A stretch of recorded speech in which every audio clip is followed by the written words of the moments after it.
இவனை பார்த்தா சுடுகாட்டுல வெட்டியா மாதிரி இருக்கான். திதிங்கிற பேர்ல பலிகிலி ஏதாவது கொடுக்க போறீங்களா? பஞ்சாக்ஷரி பஞ்சாக்ஷரி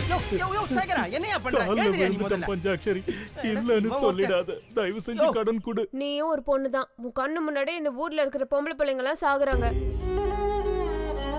எங்க ஊர்ல இருக்கிற பொண்ணுங்க படுற கஷ்டத்தை எல்லாம் இப்ப நீதாம்மா போக்கணும். இதுக்கெல்லாம் ஒரே வழிதான் இருக்கு. இந்த ஊர்ல இருக்கிற பொம்பளை பிள்ளைங்க படிக்க ஒரு பள்ளிக்கூடம் கட்டி கொடு. பொம்பளை பிள்ளைங்க எல்லாம் நல்லா படிச்சா அவங்களும் போலீஸ் ஆகலாமாமே. பொம்பளை பிள்ளை போலீஸ் ஆயிட்டானா ஊருக்குள்ள இருக்கிற பொண்ணுங்களுக்கு பிரச்சனை வராதே. இப்படியே உட்காந்து நான் பேசிக்கிட்டே இருந்தா பொழுது விடிஞ்சிரும். போ, நான் இனிமேதான் வீட்டுக்கு போய் சோறு ஆக்கணும். அப்ப வீட்டுல இருக்கானோ குடிக்க போயிட்டானோ தெரியல. நிறைய வேலை இருக்கு எனக்கு. நாளைக்கு வரேன்.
இவதான் அஷ்ட லட்சணங்களும் நிறைஞ்ச நாம பலி கொடுக்க வேண்டிய கன்னிகை.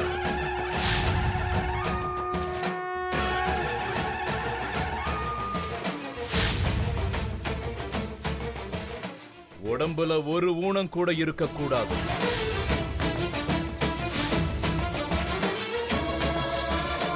திடமான அழகான உடல் வடிவம்,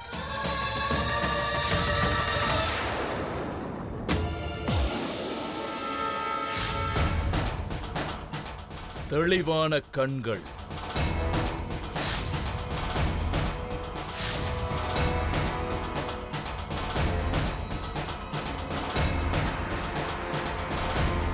கால் வைக்கிற இடத்துல அவளோட பாதங்கள் மண்ணுல பதியணும்.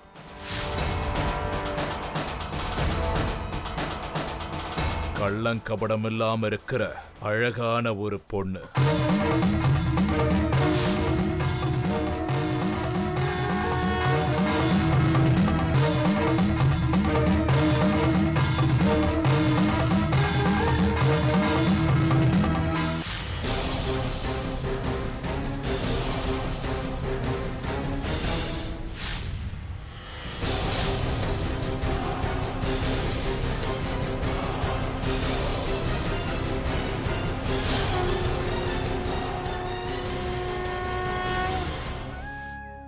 நீங்க சுந்தரிய திட்டும் போதெல்லாம் அவன் மேல உங்களுக்கு எதுக்கு இவ்வளவு கோவம்னு நினைச்சுக்கிட்டு இருந்த.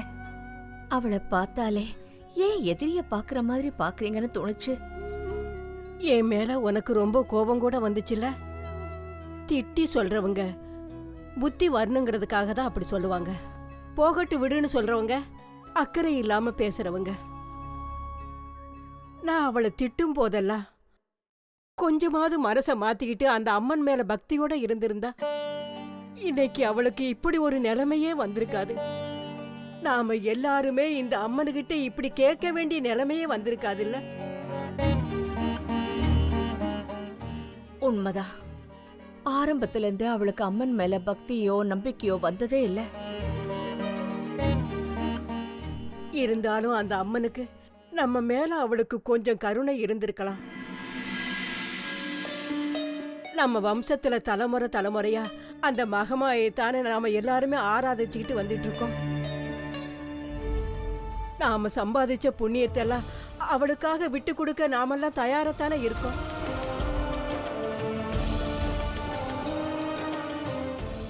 அதுக்கு பதிலாவது அவ உயிரோட இருக்கணும்ல. நீங்க சொன்ன மாதிரி கடைசி நிமிஷம் வரைக்கும் நாம போராடி தான் ஆகணும். அம்மனுக்கு எப்ப வேணாலும் நம்ம மேல கருணை வரலாம். எப்படியாவது அருள் புரிந்து நம்ம சுந்தரி உயிரை காப்பாத்தலாம். அப்படி ஏதாவது நடக்கணும்னு தான் தினமும் இந்த அம்மனுக்கு நான் ஏதாவது ஒரு சேவையை செஞ்சுக்கிட்டே இருக்கேன்.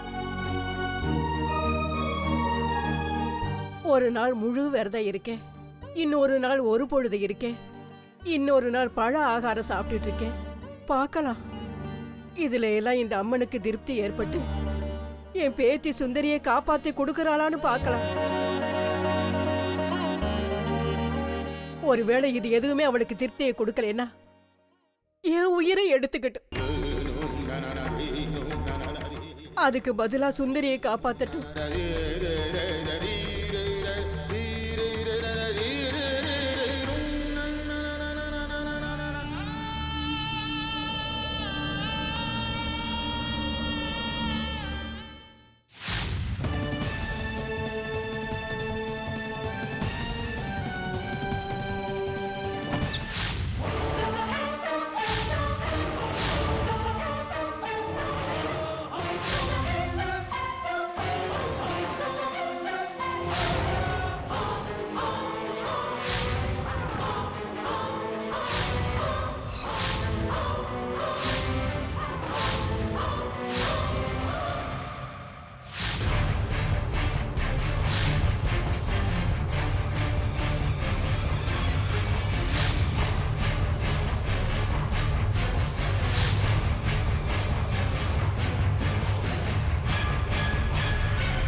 இனிமே கண்ணுல விளக்கெண்ணெய் விட்டுக்கிட்டு காத்திருக்கணும் மணிகண்டா. சரிங்க, என் கண்ணிலிருந்து அவ தப்பிக்கவே முடியாது. இருந்தாலும் நம்ம எச்சரிக்கையா இருக்கணும்.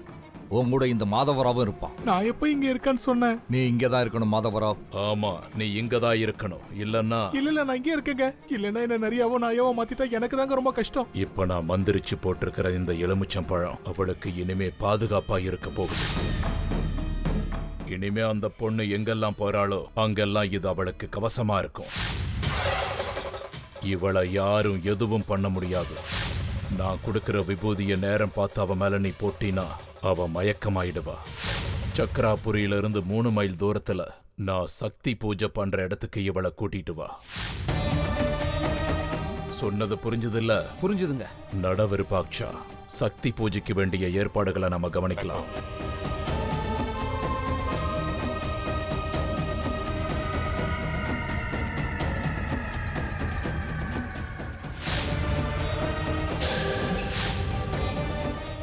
சாஸ்திரி ஐயா, இத பாருங்க, நான் இதுல மாட்டிக்கிட்டேன்.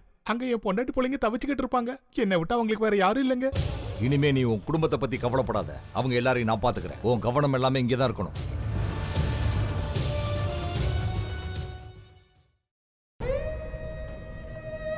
ஹோமம் பண்ணி அன்னசாந்தி முடிஞ்சதுக்கு அப்புறம் வட தேசத்து பிரயாணத்துக்கு ஒரு 35,000மாவது தேவைப்படுமே. ஏற்பாடு பண்ணிக்க சேகரா. என்ன சேகரா, வானம் இடிஞ்சு உன் தலையில விழுந்த மாதிரி உட்கார்ந்துருக்க. எப்பவும் சிரிச்சுட்டு கலாட்டா பண்ணிக்கிட்டு இருக்கிற ஆளு இன்னைக்கு ஏப்ப இப்படி இருக்க? சரியான நேரத்துல கடவுள் மாதிரி என் முன்னாடி வந்திருக்கீங்க. உங்ககிட்ட ஒன்னு கேட்கலாமா? ஒன்னு என்ன சேகரா, 100 விஷயம் கேளு. நீங்க பெரியவர், அனுபவசாலி, வீடு, குடும்பம், பிள்ளைங்க, பேரம்பேத்திகளை பார்த்தவர். இது வரைக்கும் உங்களுக்கு பண கஷ்டமே வந்தது கிடையாதா? இந்த பணப்பிரச்சனைன்னு ஒண்ணு இருக்கே, அது நம்ம கூட பிறந்த ஒரு விஷயம். இன்னைக்கு இது சரியாயிடுச்சுன்னு நினைச்சா அதுக்கு பின்னாடி இன்னொன்னு வந்து நிக்கும். ஒன்னா ரெண்டா, ஒவ்வொரு நாளும் அடுத்த வேலைக்கு என்ன பண்றதுங்கிறதே ஒரு கேள்விக்குறியா இருக்கும். மொத்தத்துல இந்த வாழ்க்கையை நடத்துறதே முள்ளு மேல நடக்கிற மாதிரி. இல்ல, இந்த பணம் காசுங்கிற பிரச்சனை தலைக்கு மேல வெள்ளம் போற அளவுக்கு உங்களுக்கு வந்திருக்கான்னு கேக்குறேன். எனக்கு கல்யாணமான நாள் இருந்து இன்னைக்கு வரைக்கும் தலைக்கு மேல வெள்ளம் போயிடுச்சேன்னு தான் உட்கார்ந்துட்டு இருக்கேன். என்னைக்கும் நமக்கு பணப்பிரச்சனை கிடையாதுன்னு ஒரு நாள் கூட நான் நிம்மதியா படுத்து தூங்குனதே இல்லை. என்னப்பா பண்றது, அந்த தாய் வறுமைய நம்ம தலையில எழுதியிருக்காளே, அனுபவிச்சு தான் ஆகணும். நானும் இப்போ அப்படிப்பட்ட ஒரு சூழ்நிலையில தான் இருக்கேன். உங்ககிட்ட இருந்து ஏதாவது உதவியை எதிர்பார்க்கலாமா? நல்லா கேட்டப்போ. இப்ப நீ இருக்கிற சூழ்நிலைக்கு நான் மட்டும் இல்ல, இந்த ஊர்ல நீ யார கேட்டாலும் உனக்கு உதவி செய்ய மாட்டாங்க. உதவி இல்லப்பா, கடன் கூட எவனும் கொடுக்க மாட்டான். ஏன் தெரியுமா? கடன் கொடுக்கறவங்களுக்கு அசல் இல்லைன்னா வட்டியாவது வந்துகிட்டு இருக்கணும். கடனை திருப்பி கொடுத்துருவேங்கிற உத்தரவாதத்துக்கு நீ எதையாவது அவங்களுக்கு கொடுக்கணும். உங்ககிட்ட அப்படி எதுவுமே இல்லையே. அப்படி இருக்கும்போது யாருப்பா உதவி செய்வாங்க? எல்லா பக்கமும் முயற்சி பண்ணி பார்த்துட்டேன். ஒரு அடி கூட முன்னாடி எடுத்து வைக்க முடியல. அதான் சேகரா விதியோட விளையாட்டுங்கிறது. அதை அனுபவிச்சு தான் ஆகணும். இப்ப திடீர்னு உனக்கு என்ன அவ்வளவு பெரிய பிரச்சனை வந்துடுச்சு? பொண்ணுக்கு கல்யாணம் ஏதாவது நிச்சயம் பண்றியா? கல்யாணமா?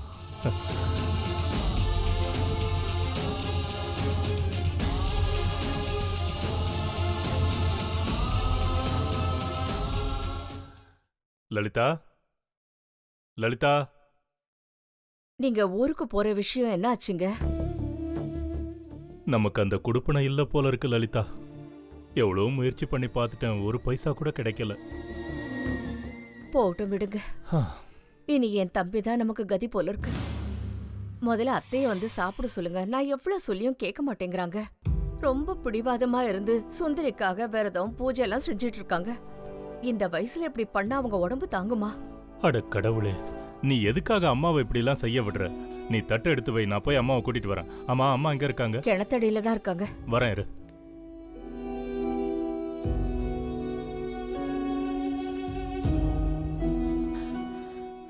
அம்மா, என்னம்மா இது? இந்த வயசுல உங்களுக்கு எதுக்குமா இந்த விரதம்லாம்? நாளையில இருந்து இப்படி எல்லாம் நீங்க பண்ணக்கூடாது. சுந்தரிய காப்பாத்த நம்மளால முடிஞ்ச வரைக்கும் நம்ம முயற்சி பண்ணிக்கிட்டு இருக்கோம்ல.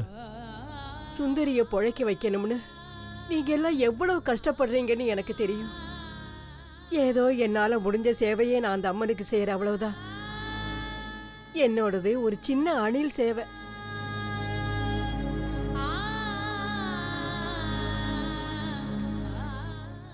உங்க யாருக்கும் கஷ்டம் கொடுக்கறது என் எண்ணம் இல்லை சேகரா. அதெல்லாம் சுந்தரிக்கு ஒன்னும் ஆகாதம்மா. அவளுக்கு அல்பாயுசு கிடையாது, தீர்காயுசா இருப்பா. இவ்வளவு தூரம் நம்ம கைய பிடிச்சு கூட்டிட்டு வந்த அம்மன் இப்ப கைய விட்டுருவாளா என்ன? நிச்சயமா ஒரு வழியை காட்டுவா. வாங்கம்மா, வந்து சாப்பிடுங்க. வாங்க.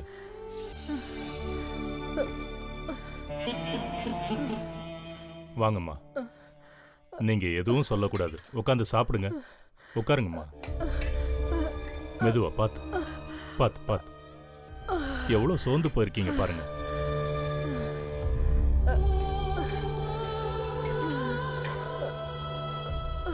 சாப்பிடுங்கம்மா.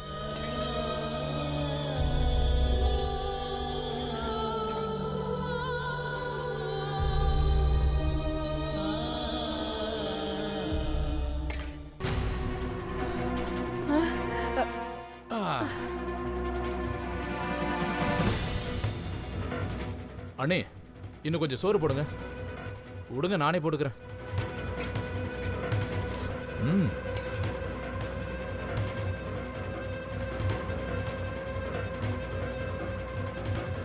ம்ஹும்.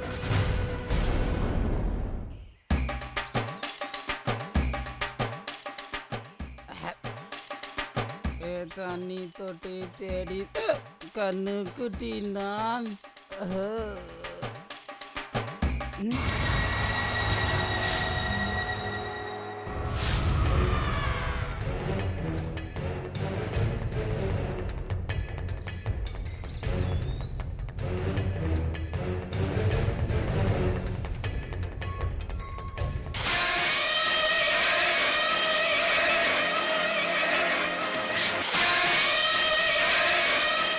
பணத்தோட சுடுகாட்டுக்கு போனவன் தானே நீ? அது ஐயா, இந்த ஊர்ல யார் செத்து போனாலும் நான் தானே அங்க போயாகணும். அப்படின்னா யார் செத்தாலும் மோளம் அடிக்க நீ அங்க வந்தே ஆகணும் இல்லையா? அது அது நேத்து நீ தானே மோளம் அடிச்ச? ஆமாங்க. அங்க ஒரு பொண்ணு வந்தா, ஞாபகம் இருக்கா?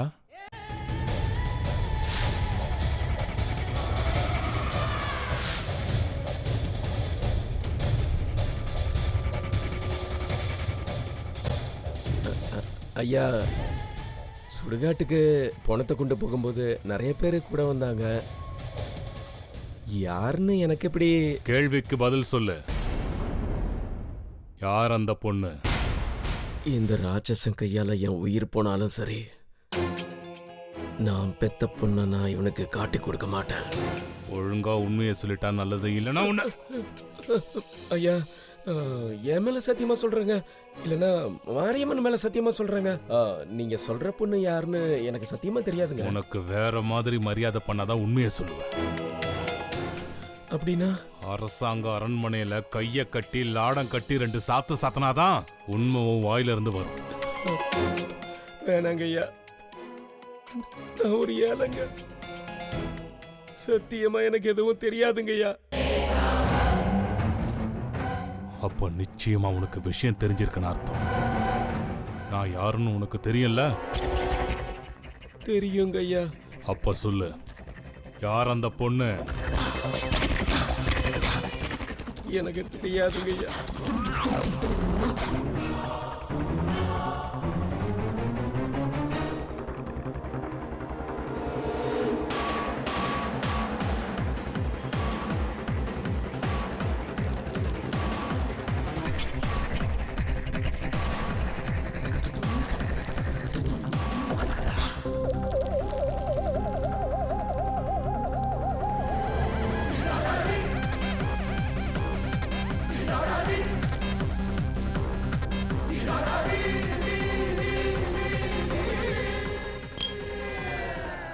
நீயா வரியா?